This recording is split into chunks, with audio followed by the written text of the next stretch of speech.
That's like saying, well, I'm in the Navy, but I'm not going to go to any ship.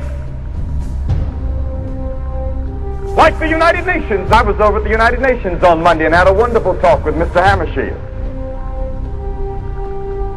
And I looked out of the window and saw those flags of the United Nations.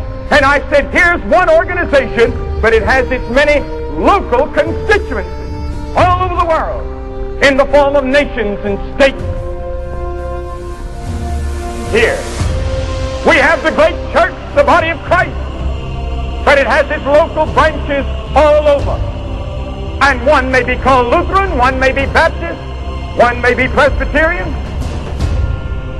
Whatever the name may be, if it's a place where Christ is preached, if it's a place where Christ is exalted, we have to go there and give it everything we have in the work of the church. Have you accepted the challenge of following Christ? I stopped coming to church. I stopped having my quiet time. I stopped praying because I felt like every time I opened my Bible, I was a hypocrite. I felt like every time I sat in church and tried to lift my hand, I was a hypocrite. And I wallowed in self-condemnation, and my wife, who was just phenomenal, said to me, you know why I'm still with you? Because I'm not with you because of who you are now. She said, I'm not with you because of who you are now. I'm with you because I know who God is going to make you into. Faith calls those things that aren't as though they were.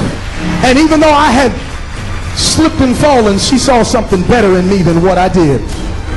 But I couldn't see it.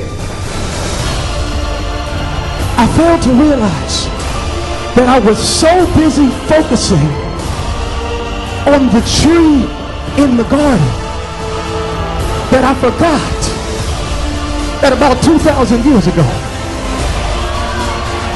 Jesus died on a tree in a mountain.